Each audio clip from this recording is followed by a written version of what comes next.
Vijayawada Bandar road మీద మేము ఇప్పుడు 8 people ఉన్నామండి.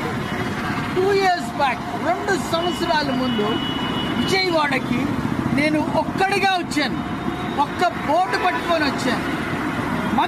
రోడ్డు మధ్యన నిలువబడి సువార్త ప్రకటిస్తూ ఉండగా, పత్రికలు పంచుతా, బోర్డు వాక్యం చూపిస్తూ ఉండగా ఒక మతోన్మాదులు మా దగ్గరికి వచ్చి 1.5 గంటల సతాయించి నా కాలర్ పట్టుకొని రోడ్డు మధ్యకి లాగి నా బోర్డుని కాళ్ళ కింద వేసి తొక్కి నన్ను వార్నింగ్ ఇచ్చి ఇంకొకసారి విజయవాడ వస్తే పొడి చేస్తామని చెప్పి నన్ను వదలడం జరిగింది. 2 సంవత్సరాలుగా మేము ప్రార్థన చేస్తూ ఉన్నాము, దేవునికి మొరపెడతా ఉన్నాము. మార్గములు సరళము చేయమని, రాజ్యమునకు ఆయన తలుపులు వైడ్ ఓపెన్ చేయమని